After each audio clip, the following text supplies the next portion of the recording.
Bismillahirrahmanirrahim.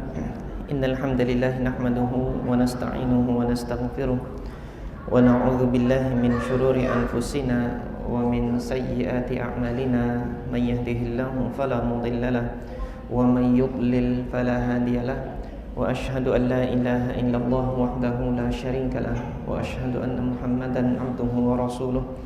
Allahumma salli wa sallim wa barik ala Muhammadin wa ala alihi wa ashabihi wa man ihtada bihadihi wastanna bi sunnatihi ila yaumiddin. Amma ba'd. Alhamdulillah, jamaah salat maghrib Masjid Al-Ikhlas yang dirahmati oleh Allah Subhanahu wa taala. Kembali kita mengkaji hadis-hadis Nabi sallallahu alaihi wasallam dalam kitab Bulughul Maram, yang insyaallah pada kesempatan malam hari ini kita akan mempelajari hadis yang ke-16 dari bab sifat shalah. Adek, tenang ya, suaranya kecilkan, ada pengajian di sini. Yang belum sholat silahkan sholat, jangan ribut ya. Baik jemaah sekalian, hadis yang akan kita pelajari insyaallah adalah hadis yang ke-16 di dalam bab sifatus shalah, dan bab sifatus shalah adalah bab dari kitabus shalah. Hadis yang ke-16 ini adalah hadis Abu Qatadah radhiyallahu taala anhu yang menjelaskan tentang bagaimana Nabi sallallahu alaihi wasallam membaca bacaan surah di dalam salatnya, Al-Fatihah maupun surah yang setelah Al-Fatihah. Kita baca terlebih dahulu redaksi hadisnya.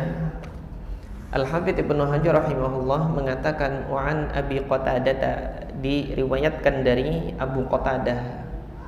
Abu Qatadah adalah sahabat Nabi dari kalangan Ansar. Nama beliau adalah Al-Harits ibn Rib'i, lebih dikenal dengan kunyahnya Abu Qatadah radhiyallahu anhu. Beliau mengatakan, kana Rasulullah sallallahu alaihi wasallam yusalli bina. Rasulullah sallallahu alaihi wasallam senantiasa salat mengimami kami. Jadi di sini ada kana kemudian fiil mudhari. Susunan kana kemudian fiil mudhari itu menunjukkan aktivitas yang sering dilakukan, bahkan menjadi rutinitas. Karena Rasulullah sallallahu alaihi wasallam yusalli bina, salat bersama dengan kami. Fayaqra'u fi dhuhri wal 'asri fi rak'ataini al-ulayaini bi Fatihatil Kitab. Rasulullah sallallahu alaihi wasallam salat untuk salat zuhur dan asar. Salat zuhur dan asar ini adalah salat sirriyah, atau yang bacaan salatnya itu dibaca dengan lirih, baik Al-Fatihah maupun surah setelahnya itu dibaca dengan lirih, tidak diperdengarkan secara hukum asalnya. Dan salat-salat sirriyah itu adalah salat-salat di siang hari, zuhur dan asar. Sementara salat-salat di malam hari dia adalah salat-salat jahriyah, atau salat yang disunnahkan, disyariatkan membacanya itu dengan memperdengarkan bacaan Al-Qur'annya di 2 rakaat pertama.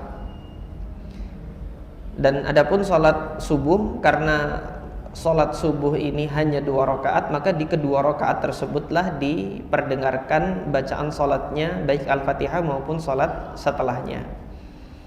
Nah, ini 2 pembagian atau 2 kategori salat dari sisi diperdengarkannya ayat dan tidak diperdengarkannya ayat. Salat-salat yang diperdengarkan ayat disebut dengan istilah salat-salat jahriyah. Jahar itu mengeraskan, memperdengarkan, itu jahar. Salat-salat yang diperdengarkan disyariatkan untuk diperdengarkan bacaan salatnya. Ini adalah salat maghrib, isya, dan subuh, yang mana ketiga salat ini dilakukan tidak pada saat matahari itu ada, artinya dilakukan di malam hari.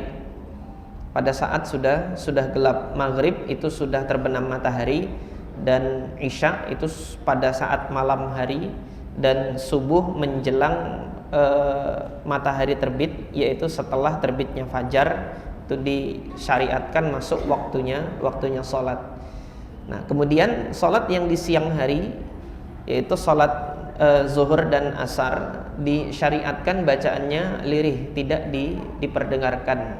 Nanti akan kita baca dalilnya, yaitu di hadis Abu Qatadah ini yang menunjukkan bahwasanya sholat zuhur dan sholat asar ini adalah sholat sirriyah, yang mana syariat asalnya itu bacaan sholatnya itu dilirihkan.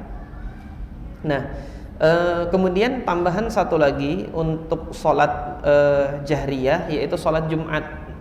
Meskipun waktunya itu di siang hari, sholat Jumat ini tergolong sholat jahriyah yang disyariatkan untuk diperdengarkan bacaan Al-Qur'annya, baik Al-Fatihah maupun surah yang setelahnya. Nah, Abu Qatadah dalam kesempatan ini mengabarkan kepada kita tentang sholat sirriyah atau sholat zuhur dan asar, yang mana tentunya Abu Qatadah sholat bersama dengan Nabi, seluruh sholat baik yang jahriyah maupun yang sirriyah.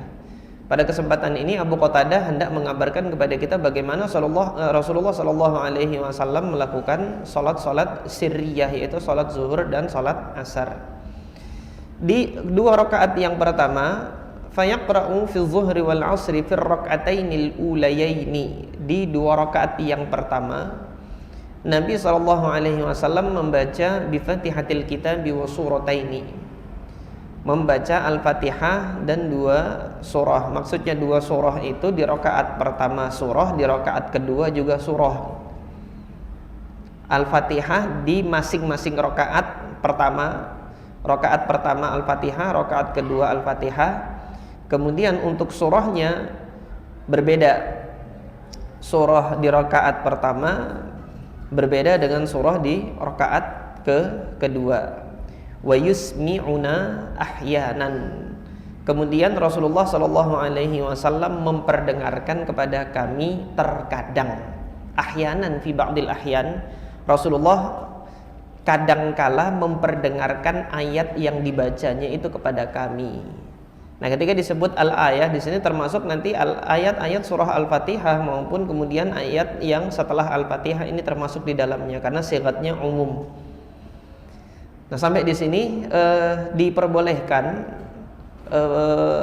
bagi seorang imam atau nanti yang munfarid membaca dengan jahar untuk sholat sirriyah, tapi terkadang. Dalilnya adalah ayat ini. Wa yatawwilur rak'ah al-ula, kemudian Rasulullah memanjangkan rakaat yang pertama. Wa yaqra'u fil ukhrayaini bi Fatihatil Kitab. Kemudian untuk dua rakaat selanjutnya, asar dan zuhur dan asar kan 4 rakaat. Dua rakaat yang pertama dibaca Al-Fatihah dan surah setelahnya. Nah, adapun dua rakaat yang terakhir yaitu rakaat ketiga dan rakaat keempat, hadis Abu Qatadah ini menunjukkan bahwasanya Nabi hanya membaca Al-Fatihah saja, tidak membaca surah. Al-hadis muttafaqun alaih. Nanti satu persatu permasalahan tentang hal-hal yang disebutkan di dalam hadis ini akan kami sampaikan pada kesempatan malam hari ini. Apakah nanti disyariatkan atau tidak membaca surah-surah pendek setelah Al-Fatihah di rakaat ketiga dan rakaat keempat? Nanti akan kita kemukakan pandangan pernyataan para ulama terkait dengan hal tersebut. Pembahasan pertama terkait dengan hal ini adalah takhrijul hadis, yaitu hadis ini ada di mana. Sebagaimana Al-Hafidz Ibnu Hajar mengabarkan al-hadis muttafaqun alaih. Hadis ini disepakati kesahihannya oleh Al-Imam Al-Bukhari dan Al-Imam Muslim. Istilah muttafaqun alaih ini merujuk bahwasanya hadis tersebut ada di dalam Sahih Bukhari dan ada di dalam Sahih Muslim. Yang saya dapati dari penelusuran singkat yang saya lakukan terhadap dua kitab ini, Al-Imam Al-Bukhari rahimahullah meletakkan hadis ini pada 3 tempat. Artinya Al-Imam Al-Bukhari meriwayatkan hadis ini dari tiga jalur. Dan juga Al-Imam Muslim meriwayatkan hadis ini juga dari tiga jalur. Akan tetapi untuk jalur yang kedua dan ketiga, Al-Imam Muslim itu meletakkannya di satu tempat. Jadi faidah tentang karakteristik dari dua kitab ini, kitab Sahih Bukhari dan kitab Sahih Muslim. Al-Imam Al-Bukhari rahimahullah lebih sering memenggal hadis. Para ulama hadis itu menyebutkan dengan istilah at-taqti'. Taqti' ini kan qatta'a yuqatti'u taqti'an, memotong-motong untuk menjadikan sesuatu itu menjadi beberapa bagian yang banyak. Itu taqti'. Maksudnya apa? Kalau suatu hadis itu panjang, ya, Al-Imam Al-Bukhari rahimahullah memenggal penggalan-penggalan hadis ini, kemudian meletakkan pada bab dan tema-tema tersendiri. Jika jalur periwayatannya hanya satu, jalur periwayatannya itu oleh Al-Imam Al-Bukhari diulang-ulang. Tapi nanti diletakkan pada bagian-bagian yang diletakkan pada bab itu yang berkesesuaian dengan judul bab yang beliau letakkan itu. Apabila hadis itu pendek dan ternyata hadis tersebut memiliki lebih dari satu jalur periwayatan, Imam Bukhari itu mengulang-ulang hadis tersebut pada bab-bab yang berbeda. Jika sekiranya hadis ini memiliki kesesuaian tema yang berbeda-beda dalam satu hadis. Contoh hadis Abu Qatadah ini kan menunjukkan bagaimana Nabi Shallallahu Alaihi Wasallam mengimami. Kemudian temanya di sini yang nampak Rasulullah membaca Al-Fatihah dan surah pendek. Nah, ini bisa diletakkan di satu tema, yaitu apa? Sunnahnya membaca surah pendek setelah Al-Fatihah. Ini jadi satu tema. Kemudian ada tema lain nggak yang terkandung di sini? Ternyata tema lain memperdengarkan surah memperdengarkan surah di salat-salat sirriyah. Ini bisa dibuat tema yang lain lagi, sehingga hadis yang sama bisa diletakkan pada dua bab yang berbeda ketika terkandung dua tema yang berbeda. Tapi ini contoh. Ini contoh, dan di dalam Sahih Al-Bukhari tidak demikian. Ini hanya gambaran yang saya kemukakan kepada para jamaah sekalian mengenai karakteristik dari Sahih Al-Bukhari. Adapun Sahih Muslim tidak demikian. Jadi kalau misalnya satu hadis itu panjang dan dia memiliki tema yang beragam di dalam satu hadis, maka Al-Imam Muslim menempatkan hadis itu ya di situ saja, tidak mengulang lagi di tempat yang lain, tidak pula nanti memenggal-menggal untuk dipisah-pisah pada tempat-tempat di bab-bab yang berbeda. Imam Muslim demikian. Nah, misal haditsul ifki. Haditsul ifki itu kan riwayat atau kisah tentang bagaimana Ibunda Aisyah radhiyallahu anha itu dituduh berzina. Nah, di dalamnya ada banyak hukum yang turun di situ. Nah, untuk yang demikian pada kesempatan ini Imam Muslim itu tidak banyak meletakkannya di tempat-tempat yang berbeda, tetap di satu tempat saja. Sementara Al-Imam Al-Bukhari nanti yang berkesesuaian dengan tema-tema tertentu diletakkan di tema tertentu, ditempatkan di beberapa tempat yang terpisah. Nah, ini karakteristik atau manhaj atau metode yang ditempuh oleh masing-masing dari dua ulama hadis besar ini. Yang satu guru, yang satu muridnya. Al-Imam Al-Bukhari ini gurunya Imam Muslim, yang mana dahulu ketika Al-Imam Al-Bukhari ini datang ke Naisabur, Imam Muslim ini berkesempatan untuk mengambil hadis dari Imam Bukhari. Bahkan dalam salah satu riwayat asarnya itu Imam Muslim ini ketika menanyakan illah satu hadis ini beliau minta izin untuk mencium kakinya Imam Bukhari sebagai penghormatan. Allah Ta'ala alam, yang saya ketahui tidak disyariatkan menghormati makhluk itu sampai mencium kaki, itu tidak.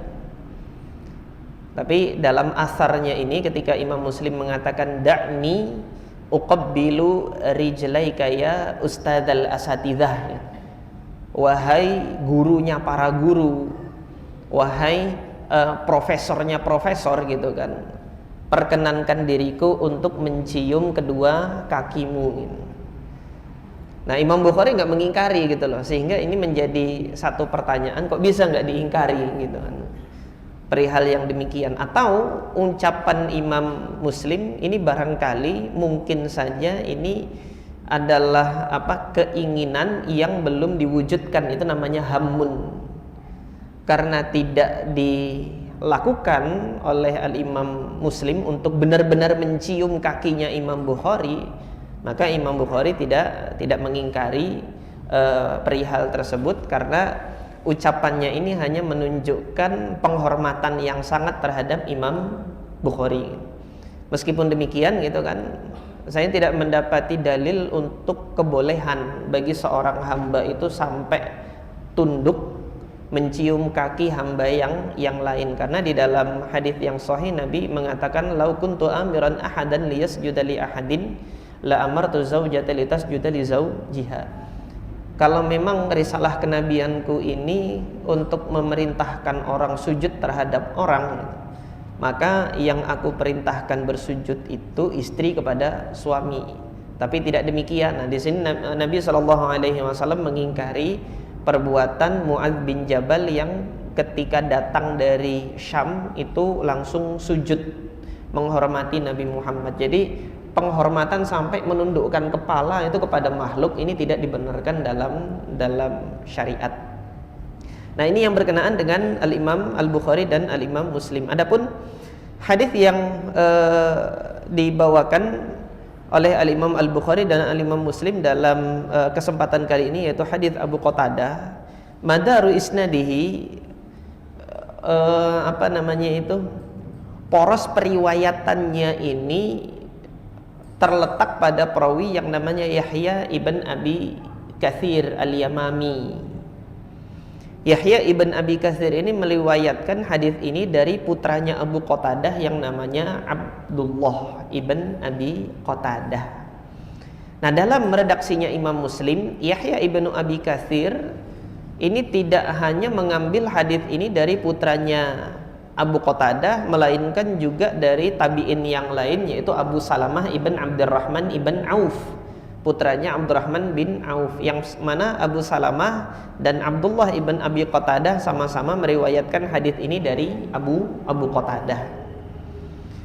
Nah, nantinya dari poros periwayatan Yahya ibn Abi Katsir, Yahya ibn Abi Katsir ini menyampaikan hadis ini kepada Hisham ibn Abi Abdillah Ad-Dastawai, kemudian disampaikan pula kepada Yahya ibn Hammam ibn Yahya Al-Audhi, kemudian kepada Al-Imam Al-Auza'i, yang mana tiga jalur ini yang ditempuh oleh Al-Imam Al-Bukhari. Jadi Al-Imam Al-Bukhari menempuh jalur periwayatan dari Hisham Ad-Dastawai, kemudian dari Hammam ibn Yahya Al-Audhi, dan kemudian yang ketiga dari Al-Imam Abdurrahman ibn Amr Al-Auza'i. Dua dari tiga ini adalah perawi Basrah. Kemudian yang satu Imam Al-Auza'i ini adalah perawi di Syam, imam ahli Syam, imamnya penduduk Syam. Adapun Al-Imam Muslim, beliau menempuh jalur periwayatan ini juga menempuh jalur yang sama yang ditempuh oleh Al-Imam Al-Bukhari, yaitu melalui Al-Imam Hammam ibn Yahya Al-Audhi. Jadi jalur Hammam ibn Yahya Al-Audhi ini sama-sama ditempuh oleh Imam Bukhari dan juga Imam Muslim. Dan Imam Muslim kemudian membawakan jalur yang lain, yaitu dari Hajjaj As-Sawaf dan Aban ibn Yazid Al-Attar. yang mana kesemua perawi ini adalah perawi Basrah dan seluruhnya adalah thiqah. Jalur-jalur periwayatan untuk hadis ini yang mengerucut berporos pada Yahya ibn Abi Katsir tadi keseluruhannya adalah Basriyun, perawi-perawi Basrah, kecuali Al-Imam Al-Auza'i tadi yang dari Syam. Nah, hal ini menunjukkan bahwasanya hadis Abu Qatadah ini hadis yang populer tersebar di wilayah Basrah. Hadis ini populer tersebar di wilayah Basrah. Adapun istidlal atau dalil-dalil yang terkandung atau hukum fikih yang terkandung di dalam hadis ini, yang pertama adalah sunnahnya membaca surah setelah Al-Fatihah pada 2 rakaat yang pertama di kesemua sholat 5 waktu, baik yang jahriyah maupun sirriyah. Kemudian sunnah membaca surah ini pada sholat subuh dan sholat Jumat. Jadi sunnah membaca surah setelah Al-Fatihah karena subuh dan Jumat itu hanya 2 rakaat gitu. Maka pada kedua rakaat tersebut disunnahkan, diistihbabkan untuk membaca surah setelah Al-Fatihah. Adapun sholat-sholat yang memiliki rakaat lebih dari 2 disunnahkan untuk membacanya pada 2 rakaat pertama saja, dan nanti untuk rakaat selanjutnya yang 3 maupun yang keempat ini ada khilaf dari para ulama apakah disunnahkan atau tidak. Nah, yang pertama ini sepakat mujma'un alaih, ijma' para ulama bahwasanya sunnah hukumnya membaca surah setelah Al-Fatihah pada salat subuh dan Jumat dan 2 rakaat pertama dari salat-salat yang memiliki jumlah rakaat lebih dari 2, yaitu zuhur, asar, maghrib. Hal ini dikemukakan oleh para ulama, diantaranya Al-Imam An-Nawawi itu dalam syarah Sahih Muslim ijma' ini, dan kemudian Al-Imam Ibnu Qudamah Al-Maqdisi dalam kitab beliau Al-Mughni juga demikian, la ara fihi khilafan, saya tidak mendapati khilaf. Adapun pada kesempatan ini kami kutipkan pernyataan Al-Imam An-Nawawi rahimahullah dalam syarah Sahih Muslim ketika beliau menjelaskan hadis wa man qara'a bi ummil kitabi ajza'at anhu. Salah satu hadis yang diriwayatkan oleh Imam Muslim, Nabi mengatakan barang siapa yang membaca ummul kitab ajza'at anhu, maka salatnya sudah sah. Ini lebih menegaskan bahwasanya membaca Al-Fatihah itu wajib hukumnya dan merupakan patokan sahnya salat seseorang. Kemudian Nabi mengatakan wa man zada fahuwa afdal, barang siapa yang menambah selain Al-Fatihah membaca setelahnya maka itu lebih utama, kata Nabi sallallahu alaihi wasallam. Nah, Al-Imam An-Nawawi rahimahullah menjelaskan fihi dalilun liwujubil Fatihah wa annahu la tujzi'u ghairuha. Dalam hadis tersebut, yaitu dalam riwayat Imam Muslim tadi, yang membaca Al-Fatihah dia sah, yang menambahkan dia lebih afdal. Ada dalil tentang wajibnya Al-Fatihah dan bahwasanya tidak sah salat kecuali dengan Al-Fatihah. Demikian pula di dalamnya terdapat dalil wa fihi istihbabus surah ba'daha. Ada anjuran sunnah untuk membaca surah setelahnya, yaitu surah Al-Fatihah. Wa hadza mujma'un alaih. Yang demikian ini ijma' oleh para ulama. Di mana di salat-salat yang apa saja? 1 fis subhi, 2 wal jumu'ah, yang ketiga wal ulayaini min kulli salawat, dan 2 rakaat yang pertama dari tiap-tiap salat. Wa huwa sunnatun inda jami'il ulama. Dia sunnah dilaksanakan berdasarkan pandangan seluruh para ulama. Namun demikian ada sebagian penukilan di mana sebagian fuqaha berpendapat berbeda.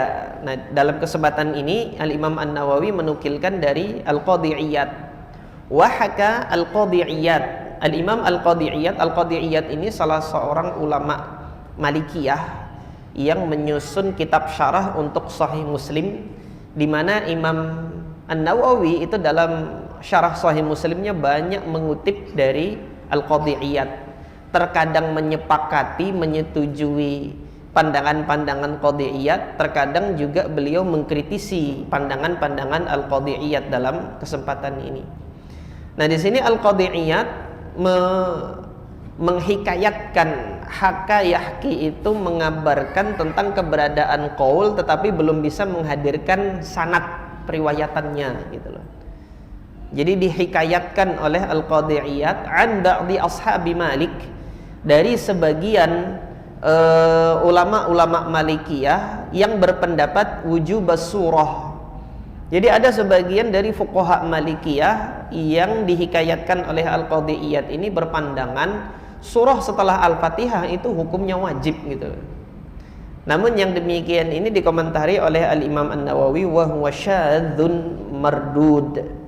Yang demikian ini syadz dan kemudian mardud, karena Nabi SAW dalam prakteknya itu pernah meninggalkan untuk membaca surah setelah Al-Fatihah, untuk menunjukkan bahwasanya surah setelah Al-Fatihah itu sunnah, tidak sampai wajib. Wa amma surah fi tsalitsah war rabi'ah, adapun membaca surah di rakaat ketiga dan rakaat keempat setelah Al-Fatihah, fakhtalafal ulama, maka para ulama berbeda pendapat. Hal tustahabbu amla, apakah disunnahkan atau dianjurkan pula membaca surah pada rakaat ketiga dan rakaat keempat setelah Al-Fatihah, atau cukup Al-Fatihah saja? Fihi khilaf baina al-ulama. Wa kariha dzalika Malik, adapun Imam Malik memakruhkan. Kenapa kok makruh?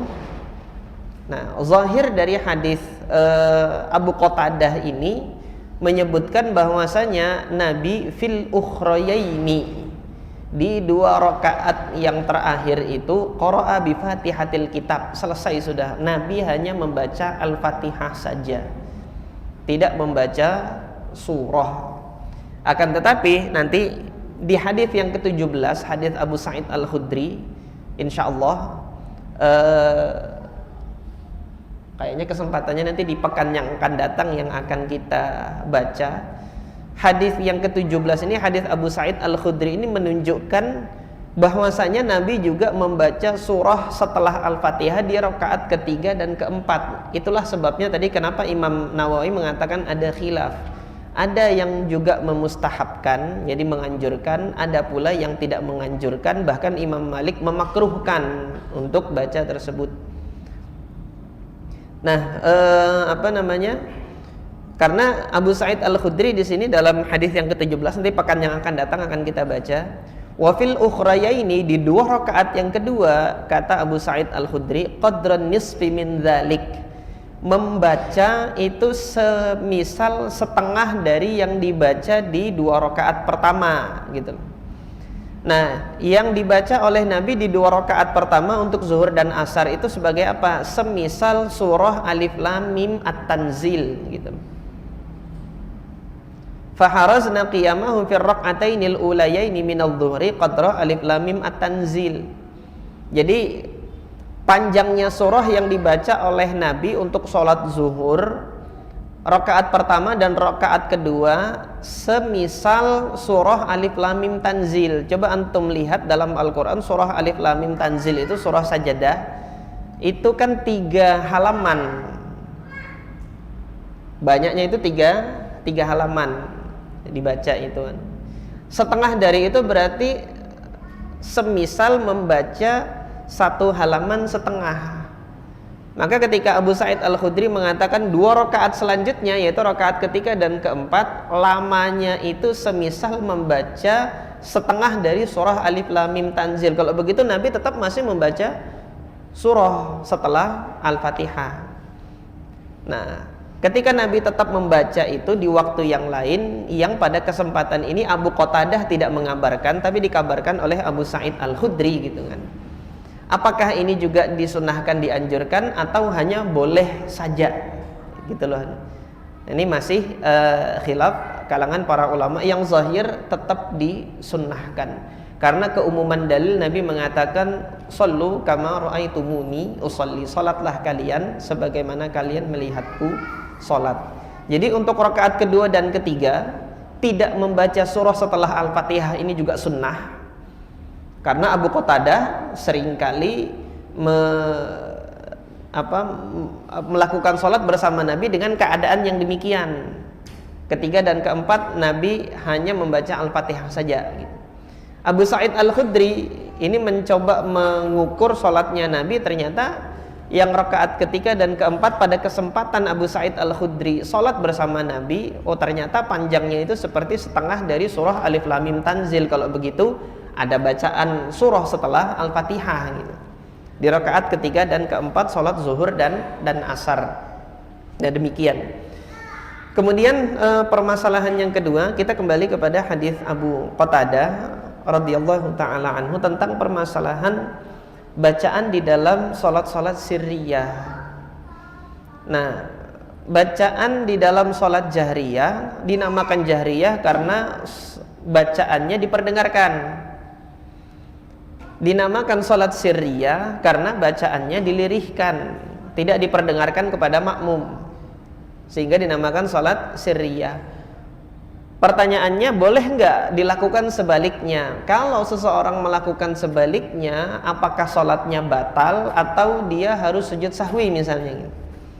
Antum nanti dengar imam sholat zuhur, entah dia lupa atau tidak gitu kan, dinyaringkan baca Al-Fatihahnya di belakang, subhanallah, subhanallah gitu kan.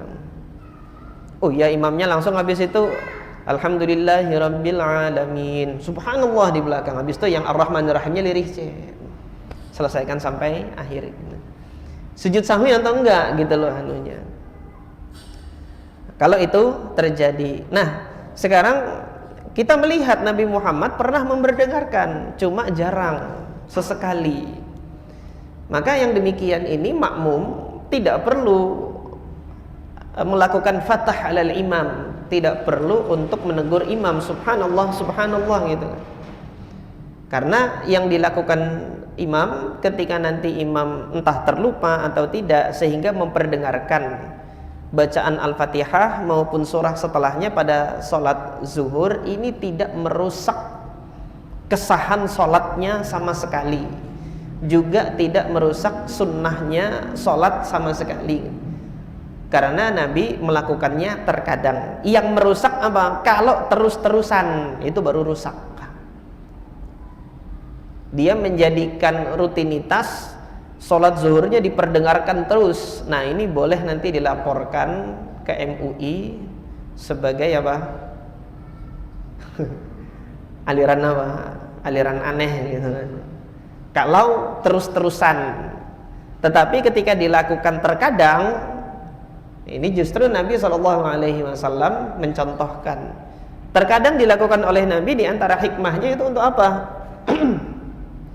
Pertama, menunjukkan hal tersebut boleh. Kemudian yang kedua, menunjukkan boleh jadi ada surah-surah tertentu yang hendak diperdengarkan oleh Nabi dan diajarkan kepada makmum, oleh Nabi SAW. Nah, pada kesempatan kali ini pandangan para ulama terkait dengan permasalahan ini dinukilkan oleh Al-Imam An-Nawawi dalam kitab Al-Majmu'. Al-Imam An-Nawawi mengatakan fara', cabang permasalahan dari pembahasan fikih tentang batal tidaknya sholat. Ini dalam kitab Al-Majmu', pembahasan utamanya yang membatalkan sholat. Nah, fara' pembahasan, artinya cabang pembahasan, lau jahara fi maudhi'il israr. Kalau seorang musalli, orang yang sholat, dia menjaharkan, mengeraskan di tempat yang harusnya lirih, aw akasa, atau sebaliknya, lam tabtul salatuhu, salatnya tidak batal dalam mazhab Syafi'i. Wala sujuda sahwin, dan tidak perlu untuk sujud sahwi. Wala sujuda sahwin fihi walakinnahu irtakaba makruhan, tetapi dia melakukan satu perbuatan yang makruh. Hadza madhabuna, ini adalah madhab kami, yaitu madhab al-Imam Asy-Syafi'i. Wa bihi qala al-Auza'i wa Ahmad fi ashahhir riwayataini. Demikian pula ini pendapatnya Imam Al-Auza'i juga Imam Ahmad dalam riwayat yang paling sahih dari dua riwayat yang datang kepada kami dari Imam Ahmad ibn Hanbal. Wa qala Malik, adapun pandangan yang kedua yaitu pandangannya Imam Malik wa Tsawri dan Imam Sufyan ibn Sa'id ibn Masruq Ats-Tsawri, kemudian wa Abu Hanifah wa Ishaq dan juga Imam Abu Hanifah An-Nu'man ibn Bashir, dan kemudian Ishaq ibn Abdullah Al-Hadzali ibn Rahwiyah mengatakan yasjudu lis-sahwi, pendapat kedua sujud sahwi kalau mengeraskan di tempat yang seharusnya lirih atau melirihkan di tempat yang seharusnya jahar, dikeraskan. Wa daliluna, dalil kami untuk mengatakan tadi tidak batal, juga mengatakan tidak perlu sujud sahwi adalah hadis Abu Qatadah yang sedang kita bahas ini. Qauluhu fi hadithi Abi Qatadah wa yusmi'unal ayata ahyanan. Nabi Muhammad itu memperdengarkan kepada kami ayat sesekali, terkadang di salat-salat yang asal syariatnya itu adalah salat sirriyah. Wa huwa sahihun kama sabaq, dan salatnya tetap sahih sebagaimana sudah kami kemukakan sebelumnya. Akan tetapi di sini jemaah sekalian yang dirahmati oleh Allah Subhanahu wa taala, ada iskal dari pernyataan Al-Imam An-Nawawi di sini tentang mazhab Syafi'i, irtakabah makruhan. Orang tersebut dianggap melakukan suatu kemakruhan kalau mengeraskan bacaan yang seharusnya lirih atau melirihkan yang seharusnya keras. Kok dianggap makruh? Pertanyaannya, apakah Nabi Muhammad melakukan sesuatu yang makruh gitu? Artinya dalam hal ini jiwa kami menolak gitu loh. Yang zahir Allah Ta'ala alam, yang nampak di sini apabila dilakukan oleh seorang hamba yang sholat bukan terkadang gitu, bukan terkadang. Adapun apabila dilakukan terkadang sebagaimana dikabarkan dalam hadis Abu Qatadah, tidak ada kemakruhan gitu. Tetapi ketika dilakukan tanpa adanya sebab dan juga kemudian tanpa diberitahukan, misalnya ini tanpa dipublikasikan, ini kan biasanya makmum yang nggak tahu tentang sunnah ini nanti heboh gitu. Nah, ketika tanpa diberitahukan langsung dilakukan hal yang demikian ini, maka sisi kemakruhannya dari sisi itu, bukan dari sisi apa yang diperbuat. Tapi sisi kemakruhannya adalah menjadikan sesuatu yang belum biasa dikenal banyak orang, sehingga disampaikan sebelum adanya publikasi dan pengajaran yang menjadikan masyarakat pada umumnya ini bertanya-tanya atau menduga-duga yang tidak baik. Maka kemakruhannya dari sisi yang demikian ini. Allahu Ta'ala a'lam. Nah, nanti apa yang disampaikan oleh Al-Imam An-Nawawi tadi tentang boleh sesekali gitu kan, yang jahar itu disirkan atau yang sir itu dijaharkan, yang lirih dikeraskan, yang keras dilirihkan sesekali. Pertanyaannya bagaimana nanti dengan zikir setelah sholat? Nanti insya Allah ada pembahasan tersendiri mengenai yang demikian. Allahu Ta'ala a'lam. Zikir setelah sholat ini yang asal hukumnya adalah lirih, dan ini ditegaskan oleh Al-Imam Asy-Syafi'i di dalam kitabnya Al-Um. Boleh sesekali dijaharkan, diangkat suaranya, diperdengarkan kepada makmum dalam rangka pengajaran. Nah, di dalam Al-Um, Al-Imam Asy-Syafi'i rahimahullah mengatakan kalau sekiranya makmum itu sudah bisa berzikir, kembalikan kepada pelaksanaan yang awal, yaitu dengan dilirihkan, tidak dilakukan terus-menerus dijaharkan. Ini pandangan dari Al-Imam Asy-Syafi'i rahimahullah di dalam Allah Ta'ala alam. Nanti ada pembahasan tersendiri terkait dengan hal ini. Kita cukupkan malam hari ini, mudah-mudahan bermanfaat. Aqulu qawli hadza wa astaghfirullah li wa lakum. Subhanakallahumma rabbana wa bihamdika asyhadu an la ilaha illa anta astaghfiruka wa atubu ilaik. Assalamualaikum warahmatullahi wabarakatuh.